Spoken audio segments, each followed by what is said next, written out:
RDX இன்று முதல் திங்கள் முதல் சனிக்கிழமை வரை இரவு 7 மணிக்கு. பத்திரிகையாளர் சிவபிரியன் அவர்கள் நம்முடைய இணைந்திருக்கிறார். சார் வணக்கம். இணைப்புல வந்ததுக்கு முதல்ல நன்றி. திரு செங்கோட்டையன் அவர்கள் செய்தியாளர்களை சந்திச்சாரு, கோரிக்கைகளை முன்வச்சாரு, கெடு விதித்திருந்தார். இந்த நடவடிக்கை அப்படின்றது எதிர்பார்க்கப்பட்ட ஒண்ணுதானா? இது போன்றுதான் அதிமுக தலைமை நடந்து கொள்ளும் அப்படின்ற ஒரு எதிர்பார்ப்பு இருந்ததா?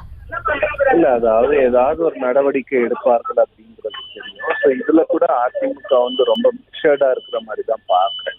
ஏன்னா ஏற்கனவே நடைபெற்ற இது போன்று பேசியவர்களை எல்லாம் உடனடியாக நீக்கியவர்கள் இப்பொழுது செங்கோட்டையன் விஷயத்துல கொஞ்சம் கார்டடா இருக்கிறாங்க. அவரை இம்மீடியட்டா நீக்காம முதல்ல அவரை கட்சி பொறுப்புகள்ல இருந்து நீக்கி ஒரு மெசேஜ் கொடுத்திருக்காங்க. இனிமேலும் நீங்கள் இது போன்ற விஷயங்களை பேசினால் மேல் நடவடிக்கை எடுக்கப்படும். அப்ப இப்போ செங்கோட்டையன் என்ன பண்ண போறாருன்னு பார்க்கணும்.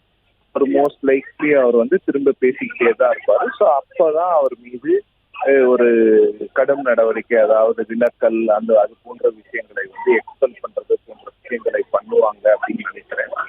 இது கொஞ்சம் பொறுத்திருந்து தான் பார்க்கணும். அதிமுகவில் எப்படி இது ஒரு விஷயத்தை மிகவும் தெளிவாக கூறுகிறது.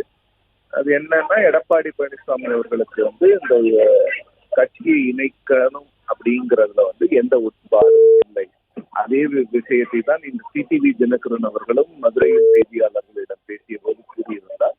அப்போ டிடிவி தினகரன் அவர்கள் வெளியேறியதற்கும் காரணம் இபிஎஸ் அவர்களுடைய அந்த ஸ்டாண்டு தான். அதாவது அதிமுக இணைப்போ இல்ல டிடிவி, ஓபிஎஸ் போன்றவர்கள் என்டிஏல இருப்பதற்கு எடப்பாடி பழனிசாமி விருப்பம் தெரிவிக்கவில்லை. அப்ப என்னன்னா, அவருக்கு அதுல விருப்பம் இல்லை அப்படின்னும் போது அதனாலதான் நாங்க வெளியில வந்தோம்ன்றது தினகரன் சொல்றாரு. அப்போ எல்லா எண்கள் கட்சியினுடைய தலைவராக நான் தொடர்வேன். நான் எடுப்பது மட்டும்தான் முடிவு. என் முடிவுக்கு கட்டுப்பட்டவர் மட்டும்தான் கட்சியில் இருக்க வேண்டும் அப்படிங்கிற மெசேஜை எடப்பாடி பழனிசாமி மீண்டும் வலியுறுத்தி இருப்பதாக தான் நான்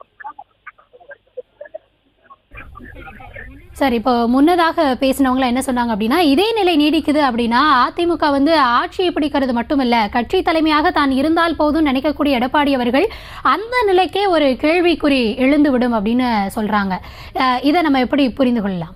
தேர்தலுக்கு பிறகு வேண்டுமென்றாலும் தேர்தல் முடிவை ஒட்டி நடக்க வேண்டிய விஷயமாக தேர்தலுக்கு முன்னால் ஒரு மிகப்பெரிய ஒரு ரிபெலியன் எடப்பாடி பழனிசாமி அவர்களுக்கு எதிராக வரும் அப்படிங்கிறத நான் நம்பல.